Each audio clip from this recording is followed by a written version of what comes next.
Hello, my friends. Welcome to Eureka Math. Thank you for opening my channel. Here's what we have. Okay, today I have a question for you. My name is Clark Kent, and this is December 5th. Now, we do 3 column notes usually vertically. Today, we're going to do 3 column notes horizontally. Okay, and now I want you to leave a comment. Do you know the name of these little pony here, my friends? And I'm gonna give you a clue. The word shy is in her name. Please leave it in the comments. All right, here we go, my friends. Today we're going to find equivalent fractions for the number 1/3, and we're gonna use a number line. So the first step to do is identify the 1/3 in the number line. So here is, let's divide the line into 0 to 1. Okay. Now we know that the denominator tells us how many parts that number line should be divided into. So that means 3. So we're going to divide it into 3 parts. Let's pretend they're all equal parts. So now we can identify the fractions. So this is going to be 0/3, 1/3, 2/3, and 3/3, which also equals 1 whole. Okay, so now we're going to find the equivalent fractions for this number here.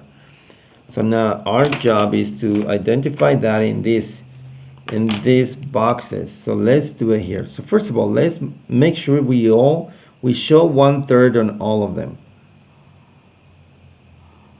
Why? Because we're going to identify equivalent fractions for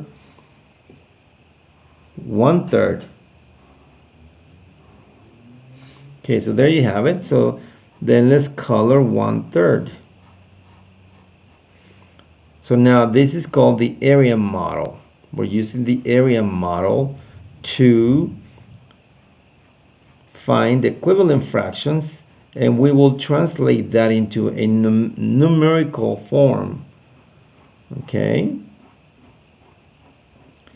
Okay, now that they all show 1/3, the first thing we're going to do, we're going to just divide this in half.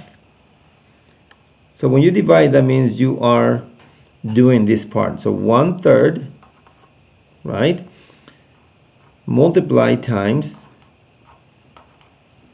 2 halves. So when you do that, you multiply the numerator with numerator. 2 times 1 equals 2. 3 times 2 equals 6. So now we see that we have 6 parts. 1, 2, 3, 4, 5, 6. And we have 2 shaded. 1, 2. So now we can tell the 1/3 equals 2 sixths. Okay, moving right along. Let me bring this down a little bit so it's a little bit closer. So now we're going to do the second box, and we're also going to find again, because that represents 1/3. Now we're going to multiply this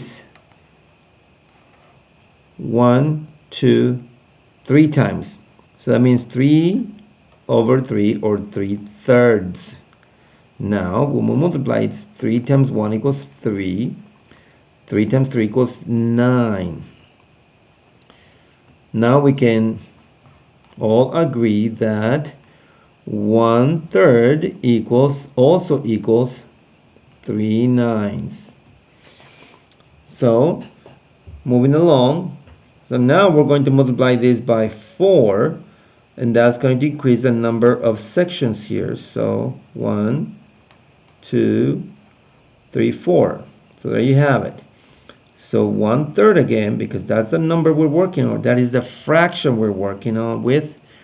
1/3 times 4 fours.